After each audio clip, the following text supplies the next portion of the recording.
പിന്നെ ഗ്രൂമേഴ്സ് നമ്മൾക്ക് ഈ ഓരോരോ നമ്മൾ സംഗതികളൊക്കെ ഇടാൻ വേണ്ടിട്ട് ടിപ്സ് ഒക്കെ പറഞ്ഞുതരും. അതെങ്ങനെയാണ് ഇത് സൗണ്ട് മോഡുലേറ്റ് ചെയ്യുന്നത്, പിന്നെ നമ്മള് എത്ര വരെ തുറക്കണം, മൈക്ക് എങ്ങനെ പിടിക്കണം, എത്ര ഡിസ്റ്റൻസിൽ പിടിക്കണം, പിന്നെ എന്തൊക്കെ എത്രയോ കുറെ നല്ല കാര്യങ്ങളൊക്കെ പറഞ്ഞിട്ടുണ്ട്. ഫുഡിന്റെ കാര്യങ്ങളൊക്കെ പറഞ്ഞുതരുമോ?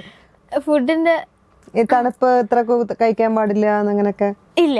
അതെന്തെന്ന് അറിയോ, ശ്യാം സാറും CH സാറും അവര് മെയിനായിട്ട് പറഞ്ഞിരുന്നത് ഫുഡ് നിങ്ങൾ എങ്ങനെങ്കിലും ഒക്കെ വേണമെങ്കിലും കഴിച്ചു, പക്ഷെ നമുക്ക് ഹെൽത്തി ആയിട്ടുള്ള ഇത് മാത്രമേ കഴിക്കാവുള്ളൂ.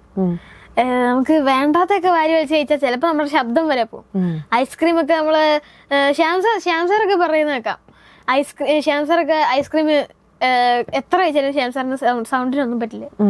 പക്ഷെ എനിക്ക് അങ്ങനെ തന്നെ, സൗണ്ടിനൊന്നും പറ്റത്തില്ല. പിന്നെ ഈ ടോൺസിലൈറ്റിസ് ഉള്ളതുകൊണ്ട് ഐസ്ക്രീം കഴിക്കാൻ പാടില്ല, പഴം കഴിക്കാൻ പാടില്ല, പിന്നെ പാല്, ബിസ്ക്കറ്റ് കഴിക്കാൻ പാടില്ല. പാക്കറ്റ് ബിസ്ക്കറ്റ് ഇപ്പൊ തീർന്നു. അതൊക്കെ നമുക്ക് പിടിച്ചെടുത്താൻ പറ്റില്ല. പീസൊക്കെ കഴിക്കാം, ഒരു പാക്കറ്റ് ഫുള്ള്